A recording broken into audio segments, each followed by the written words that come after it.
Be careful not to get your identity from the things of this world. I've seen it so many times that there's people who start to live more obedient when they're in a relationship, or when they're first in a relationship, or when they first see the business success or have this new business idea. They start getting more obedient instead of being obedient for the simple fact they have a relationship with God. Because if you're doing this, you will only be motivated to read the word when you feel like you got to get right, or you'll be going 1 or 2 weeks or of going on a streak of getting closer to God, reading the word and praying and going to church, all of these different things, because you feel like you have to prepare. And the problem with that is you'll always be inconsistent in your walk with God. You're not actually getting to know God for who he is. This is not actually a relationship with God. If anything, this is more of self-improvement. And the effects of this is literally you being inconsistent in your relationship. Yes, you're going on dates at first, you're reading the Bible with her, you're praying with her, and all of these different things. You're not falling into temptation at first just to prove that you're a man of God. But then once things get comfortable, you're not consistent with it. Obviously, we call this the honeymoon stage, where you first get in a relationship, it's all butterflies, but then when it gets mundane, you don't want to do it. And it's the same thing when it comes to you pursuing the things God is calling you to pursue, whether that be business, whether that just you be studying or whatever it is. You only go hard when you have the feeling of wanting to do it. You rely on your emotions instead of relying on your identity. But when you work from a place of identity, that's when everything flows consistently. You do it just because that's who you are. And I realize this in my relationship, how much my relationship with God changed my relationship now. Because I used to do the same thing. I was reading the Bible, following in the lust every 1 to 2 weeks. And after those 2 weeks, after that, I had that streak, I would fall right back into temptation. But the only reason I had that streak was because of either guilt or I was focused on something. But as soon as I took my focus off of that, fell back right into temptation. And it's because where the fruit of self-control is actually coming from. You have to understand this. Every fruit has a root to it, meaning a cause of why it's there, a beginning. And so if you have the fruit of self-control for 2 weeks, that root could simply just be from guilt because you didn't want to displease God. That root could simply just because you were focused on a business or focused on a relationship. That root can come from anything that motivates you, that drives you. But what the word actually tells us that we should be doing is we should be focused on pleasing God, not focused on displeasing him or not displeasing him. The word literally says that all the commandments are followed or are obeyed just by this one command, which is love your neighbor. And so, yes, your passion and your motivation can come from a business. It can come from your marriage and your relationship. It can come from those things. But it shouldn't be for the fact that you want to please them or look right or get successful. It should come from the fact of serving. A business involves serving, having a passion to serve other people and help other people in any way, shape, or form. And then in a relationship, in your marriage, you want to resemble Christ the most. You want to serve the other person more. Having this mindset of a servant and of loving the other person, of loving other people and loving God, that is how you get to the point where you're not even focused on these temptations. And so you have to ask yourself, how can I grow in love with God? How can I love God more? Well, it may start with just you knowing him more, or just understanding why you believe in what you believe in, right? And the way to do this, because a lot of people get stuck with, I just believe in Christ because I believe he rose. I just believe the Bible is true. Always ask the why behind it. Why do you believe Jesus rose on the third?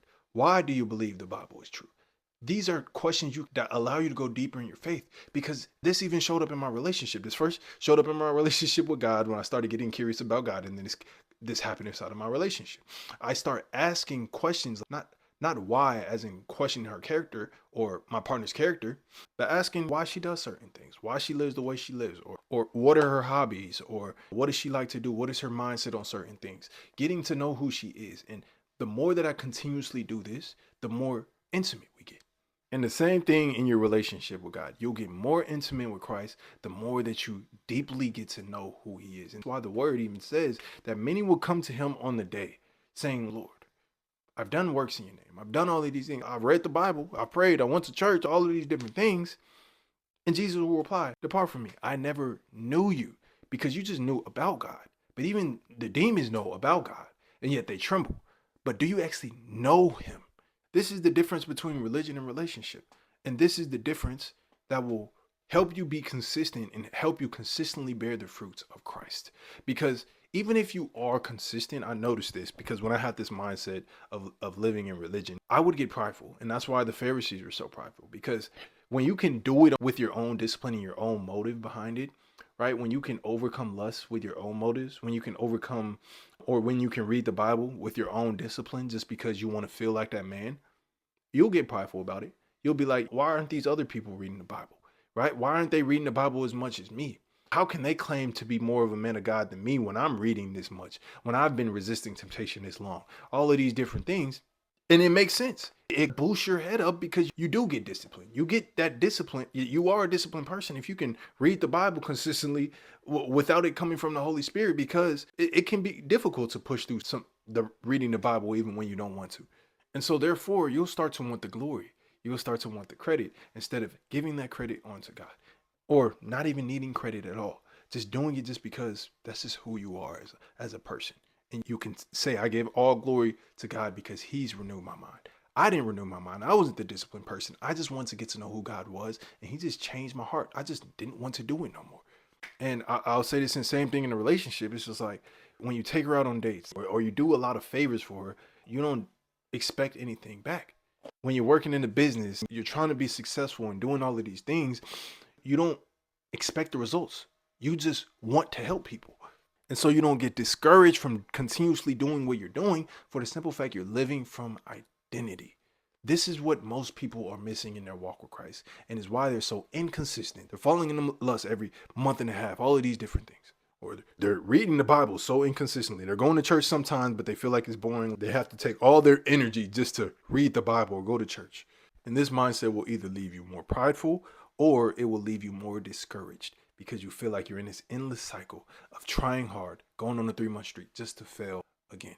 You'll constantly be living in survival mode instead of thriving with Christ. It's happened all the time inside of my community. And when people switch their mindset, when I walk them through the process of renewing their mind truly and stop conforming to this world, that's when they understood God's will for their life.